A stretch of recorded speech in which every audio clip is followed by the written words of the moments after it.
I was pretty much afraid of everything, afraid of the world, afraid of speaking, you know, really, really shy kid. Music was a way to speak, as simple as that. I could either just journal, write poetry, write just whatever was in my head, and sit down, strum a few chords, and put that together. And that's me. That's me telling the world about me when I can't do it on my own. So music was the voice I didn't have. There was a kid in my high school, Downey High, who was in the jazz band, who was selling his guitar. He had I think it was a 69 SG with the tremolo. And he wanted to sell it. He said, "You want it?" And I said, "Yeah." "How much you want?" He said, $200. So I begged my mom and, you know, did chores, did whatever I could. And she said, yeah. She bought me my first real guitar. And then, of course, once you got a guitar, you got to join a band. So I started hanging out with some kids at school that loved playing music. And it was a cover band called Obsession, a bunch of guys in my grade. And we'd just end up at their house after school playing. Black Sabbath was the band that just totally lit me up. So heavy, so moving. I sunk right into that. I could close my eyes and be in there.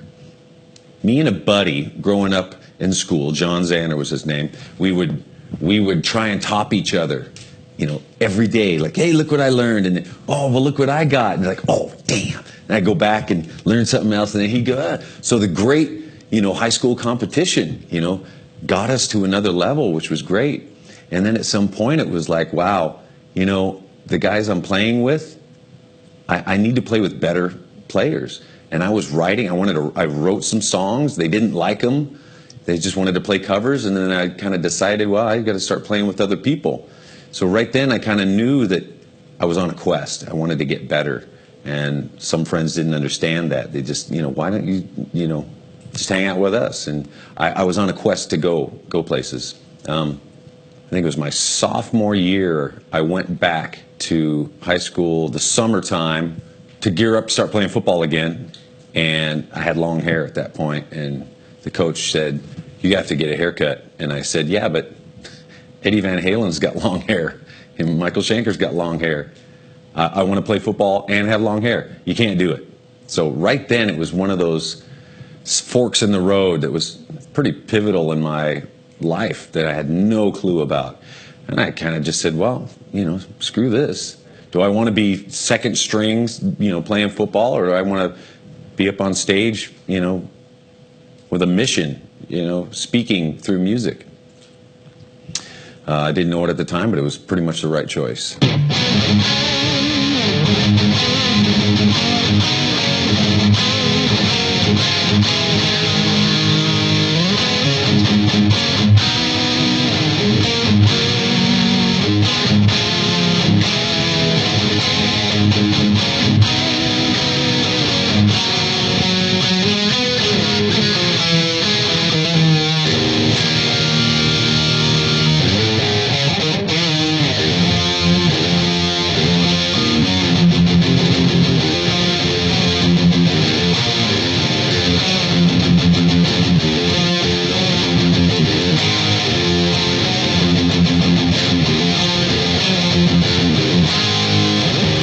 I don't think it really hit me until probably after high school, where I realized, wow, I got to start thinking about what I want to do. You know, I'd be working at the sticker factory, you know, cutting stock and just thinking of riffs or lyrics or something. You know, at lunchtime I'd be out in the car with my guitar writing some riffs, and you know, oh shoot, I got to get back to work. And then after work, you know, show the riffs that I had written, and you know, we did our first gig, and then it was kind of like, you know, I think I want to quit my job. I want to start playing music, and there was no other option. That's kind of how it was. When I think the first time, hey, we're going to New Jersey to sign up, or you know, one of the first things, like we're going up to San Francisco to play a show. Oh my God! And then, hey, we could sign up with this manager. He's talking about going to Europe and all this stuff. It's like, yeah, whatever. You know, trying to act cool, but inside I'm freaking out, flipping, like this is happening.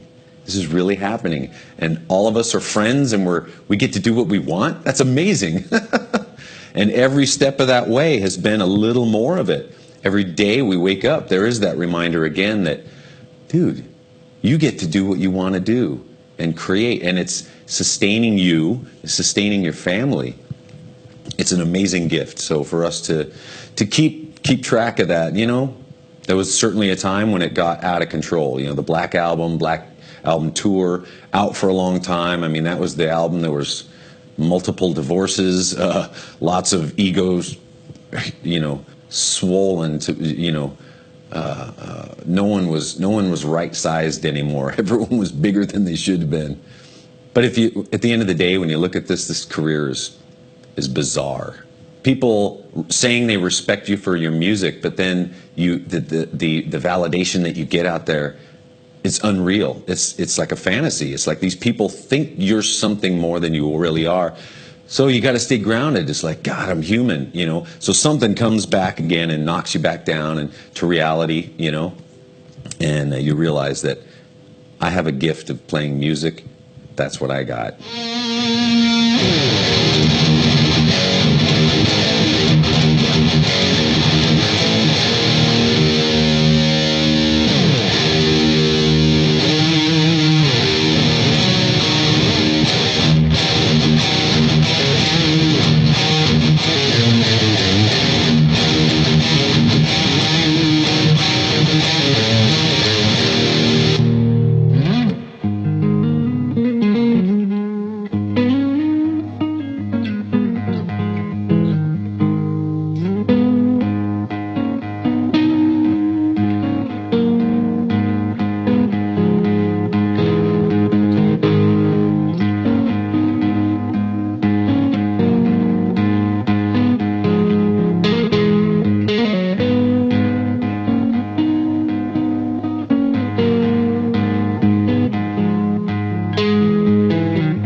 I think being on stage is a different hat. It's a different mindset. It's a different space. It's to me, time stops. There's no pain.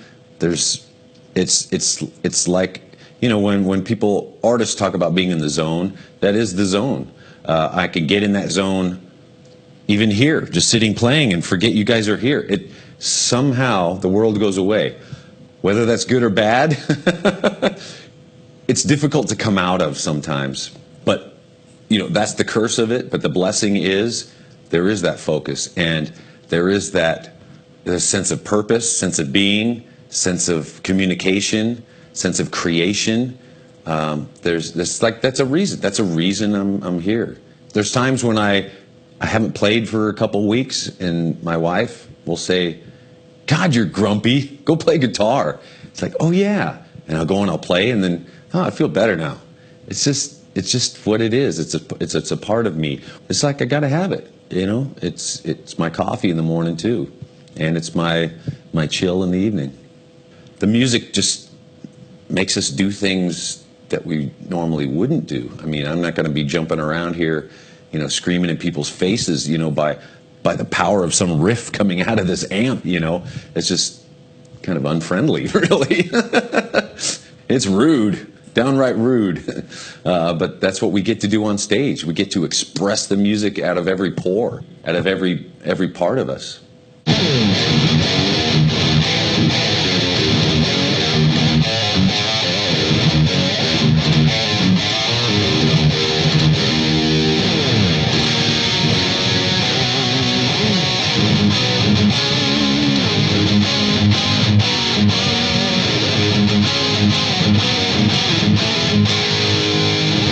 Most things in life that are worthwhile, you got to work at. You got to work at.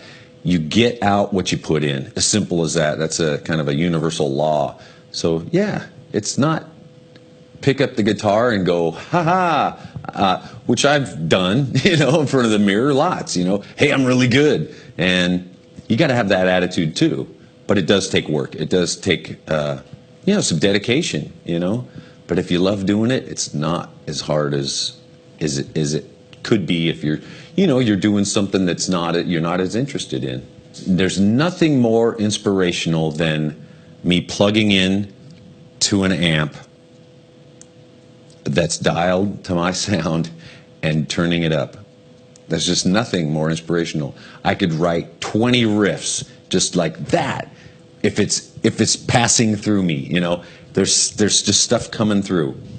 I do believe that, you know, to keep what you got to give it away. And so to show up, you know, doing benefit type things, helping others with the gift that we have. You know, we've got all we need. We've got more than enough that we need. So to give back, for sure. You know, Little Kids Rock is something that I'm involved with. Just played a gig down south and raised $250,000, which is unbelievable. Bringing instruments into public schools where music programs are cut. I think if there's a kid out there that's got that gift, or there just needs a little something, whatever it may be, you know, if it's that $5 guitar at the swap meet that shows up for somebody else somewhere else, and I've helped with that, it's a good feeling. That's a better feeling than most of the other feelings on this planet.